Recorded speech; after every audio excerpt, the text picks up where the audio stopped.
Buenos días, queridos alumnos.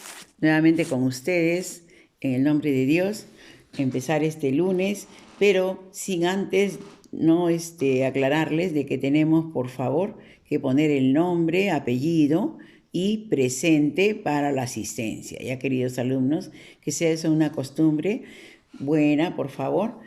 Y empezamos entonces con el tema de hoy, que es el Imperio Bizantino, ¿no? Que ya lo habíamos hecho en los inicios, ¿no? Y estamos haciendo el repaso para los alumnos que no han estado, ¿sí? Bien, el Imperio Bizantino entonces, ¿no? Se desarrolla, ¿no? Se desarrolla en Roma de Oriente.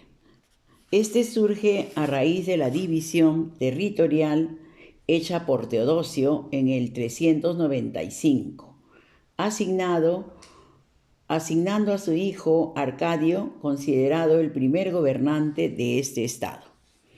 El título de bizantino procede de Bizancio.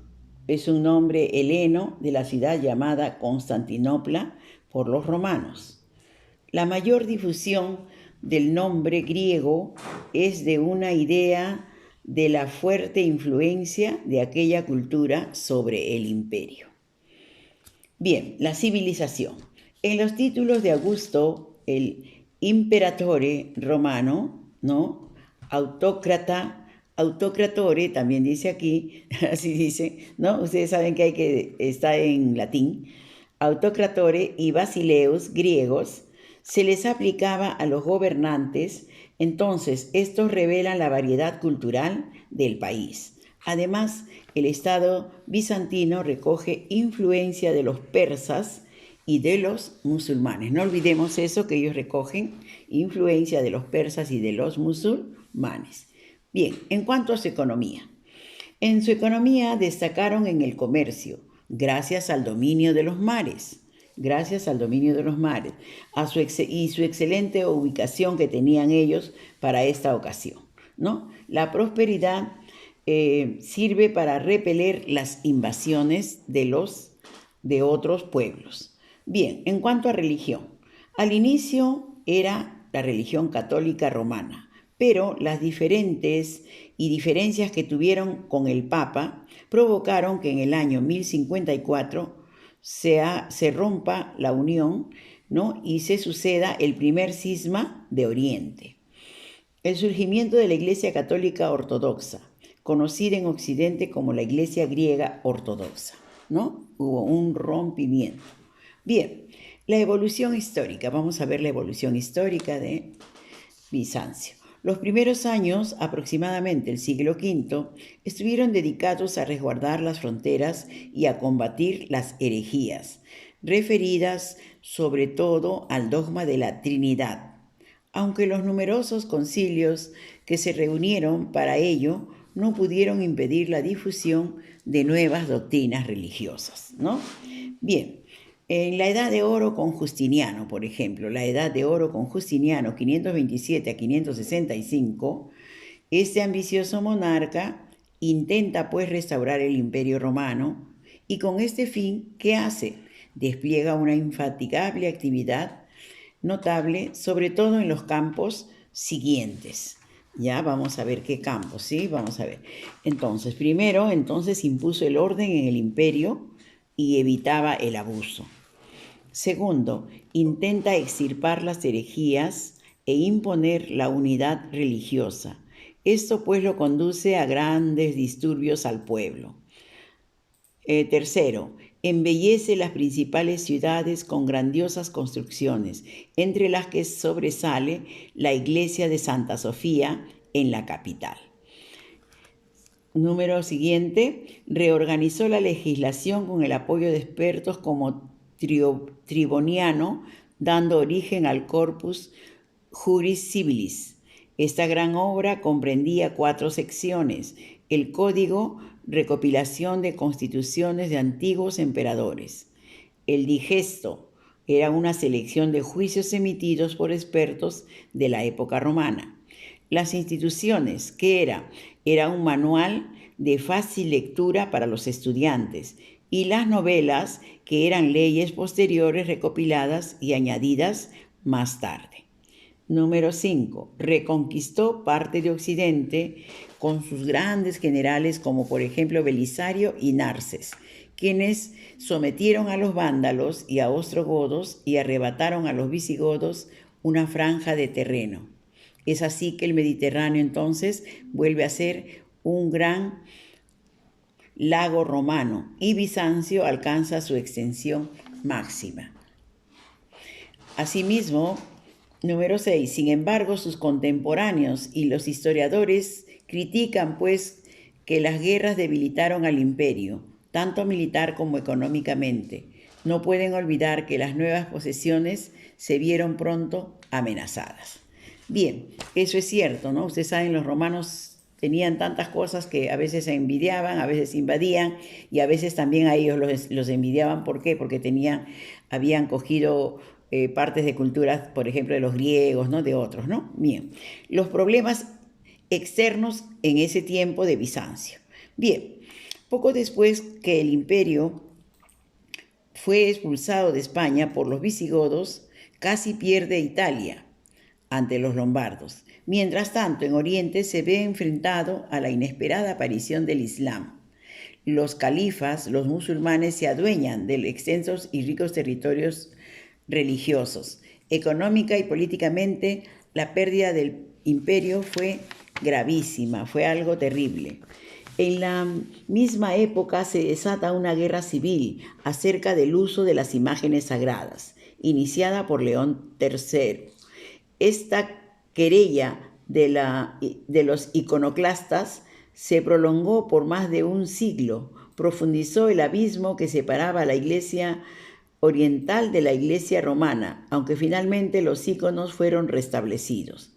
Se facilitó entonces la penetración de los bárbaros. Ingresan los bárbaros a hacer todo el alboroto, ¿no? La Segunda Edad de Oro, siglo IX al siglo X. Se produce bajo la dinastía Macedonia, sobresaliendo Basilio II, el exterminador de los búlgaros, quien restauró el poder bizantino en Italia, los Balcanes y el Oriente. En los aspectos culturales y económicos, el imperio vivió un auténtico renacimiento. Por esta época también se produce el cisma de Oriente entre el patriarca Miguel Celuriano y el Papa León IX. Durante el gobierno del emperador Constantino IX, entonces allí surge la Iglesia ortodoxa.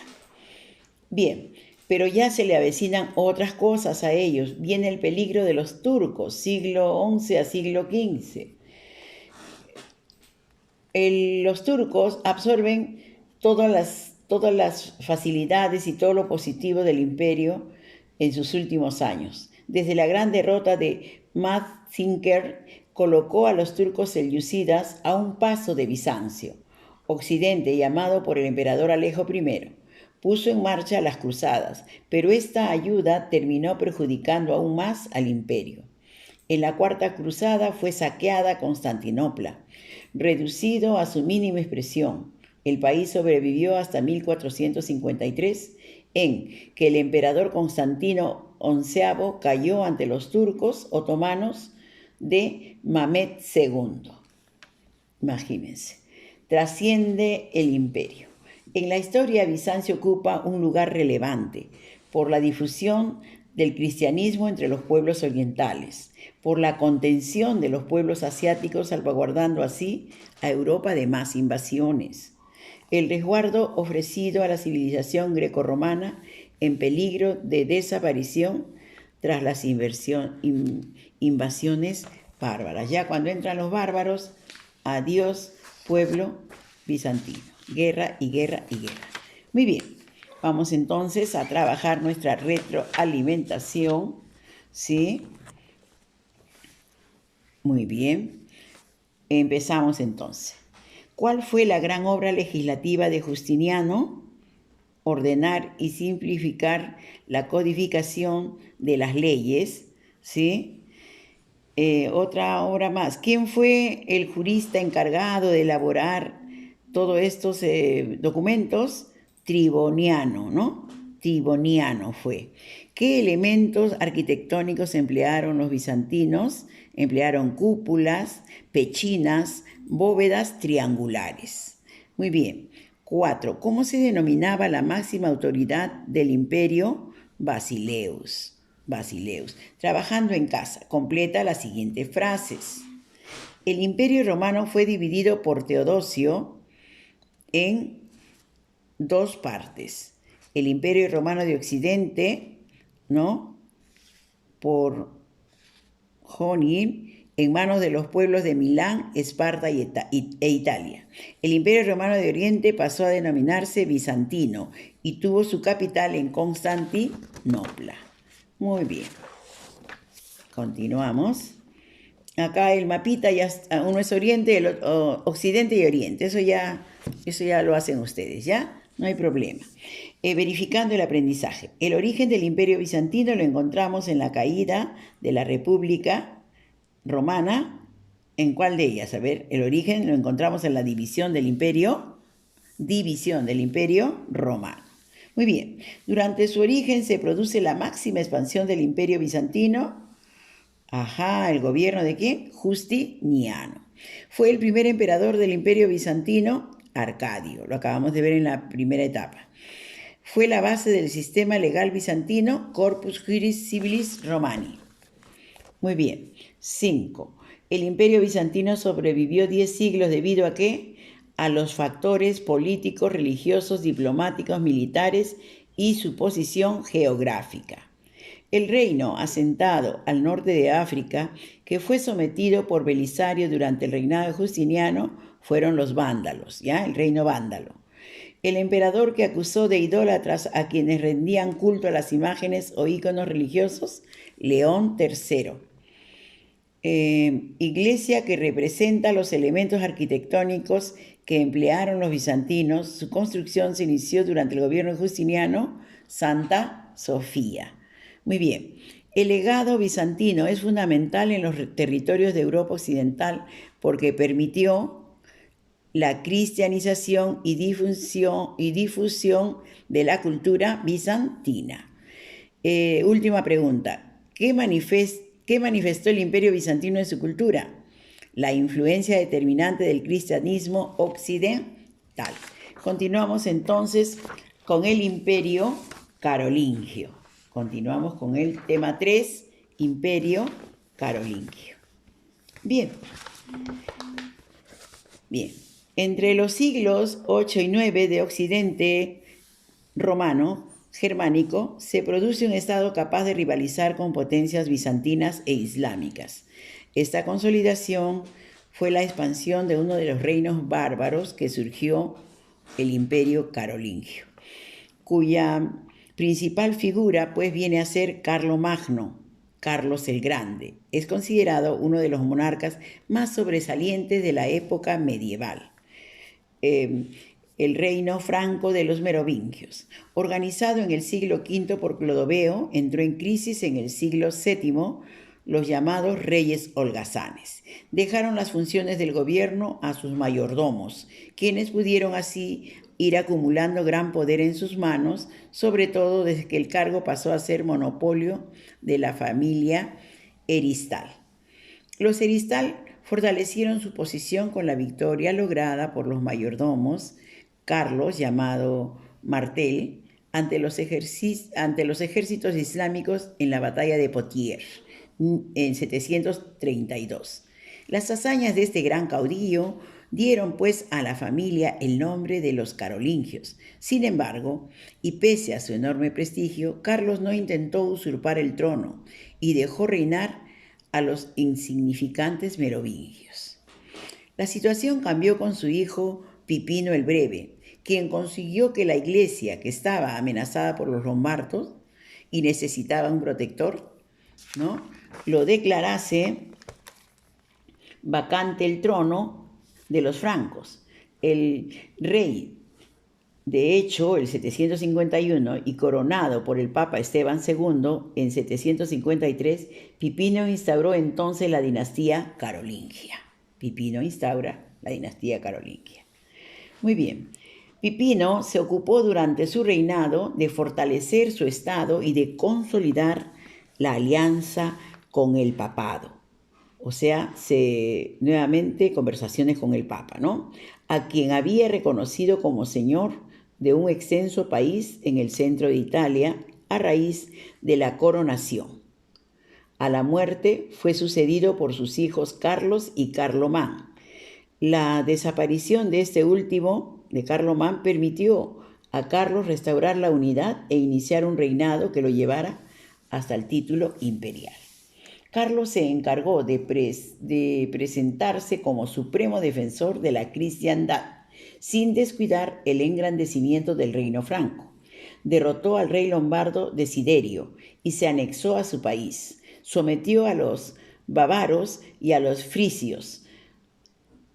Enfrentó a los musulmanes de España, con resultados no del todo negativos, y contuvo a los ávaros y a los eslavos y a los bretones. Pero su logro más sobresaliente en política exterior fue la sumisión de los sajones, habitantes de Germania, contra quienes se había estrellado más de 30 años de feroces combates que concluyeron con la rendición de los bárbaros, quienes fueron evangelizados. La culminación de estos éxitos la constituye la coronación imperial realizada en la Navidad del año 800, en la iglesia de San Pedro en Roma, por iniciativa del Papa León III. A partir de entonces volvió a existir un imperio de Occidente al lado del imperio bizantino, aunque este último no le agradaba la situación. El imperio carolingio entonces, con Carlomagno, ha sido considerado el mejor administrador, que otorgó amplias atribuciones en las provincias, funcionando los llamados condes, desplazando sin eliminar a los antiguos duques merovingios. En las fronteras, la reunión de algunos condados dio origen a las marcas, también dotados de gran autonomía. Marcas y condados, ¿sí? Y enlazaban con el poder central mediante el missi domici, enviados del Señor, quienes supervisaban el cumplimiento de la ley y recogían peticiones dirigidas al emperador, ¿no? Bien, las leyes del imperio denominadas capitulares resguardaban las distintas esferas de la vida.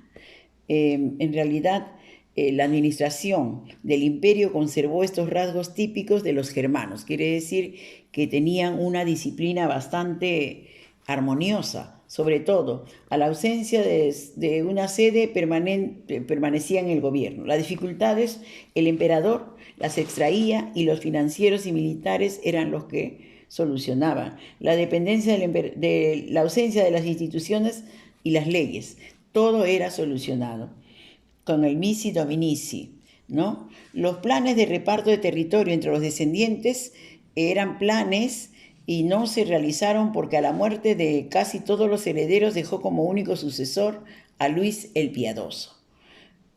Estos elementos nos explican, y hasta el día de hoy los historiadores califican la obra de Carlomagno como un fracaso, aunque fue auténticamente buena, pero lo califican como un fracaso porque mientras estuvo bajo su mando desapareció la férrea autoridad y el estado del desplomo del imperio.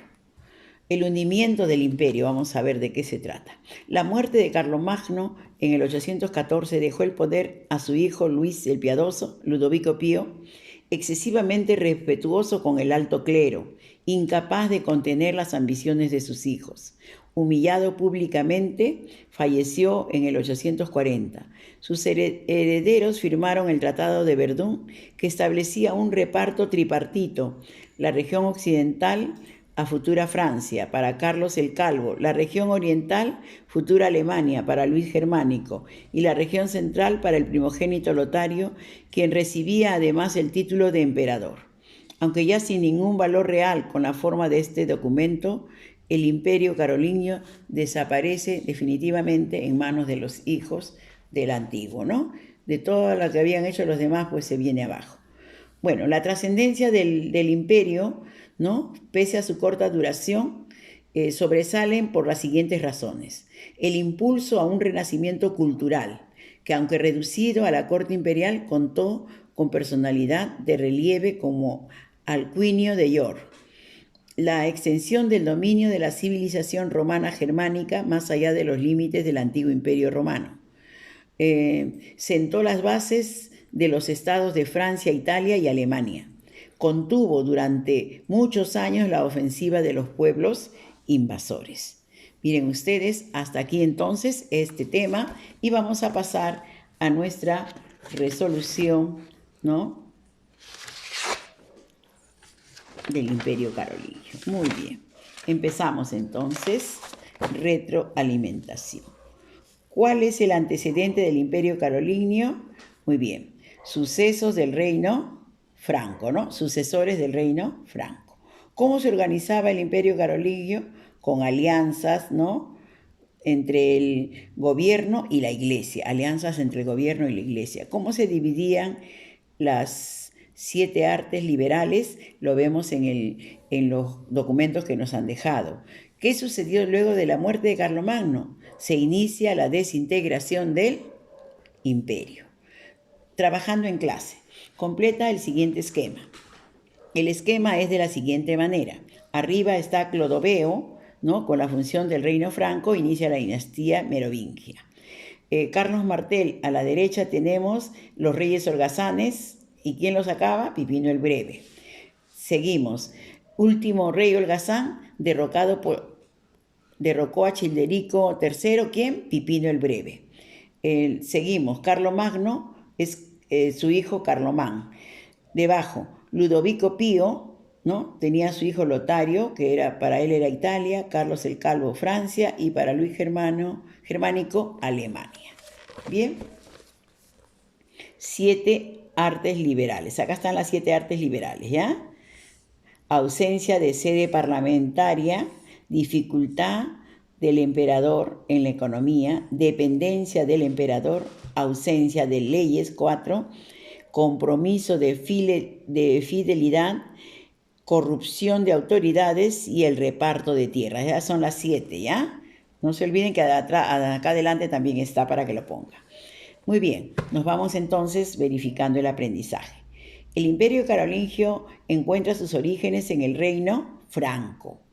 Fundador de la dinastía carolingia, Clodoveo. Denominación que recibían las asambleas durante el Imperio Carolingio, Campos de Mayo. Pontífice que corona como emperador de los romanos a Carlomagno, León III. Personaje encargado de supervisar el trabajo de todos los funcionarios del Estado carolingio, Missi Dominici. Considerado el primer rey de los francos, participó en Chalons y su nombre dio origen a una dinastía, Clodoveo. Unificador del reino franco, fundador de la dinastía merovingia, Carlos Martel. ¿Cuáles fueron las escuelas creadas por Carlomagno? Las escuelas palatinas, conventuales y parroquiales. Letra D. Carlomagno acudió en auxilio del Papa León III cuando éste se vio amenazado por los lombardos. 10. Carlomagno dividió su imperio en condados, marcas y ducados porque buscaba mayor eficacia en el sistema administrativo. Queridos alumnos, será hasta la próxima que hacemos el repaso. Cuídense, bendiciones.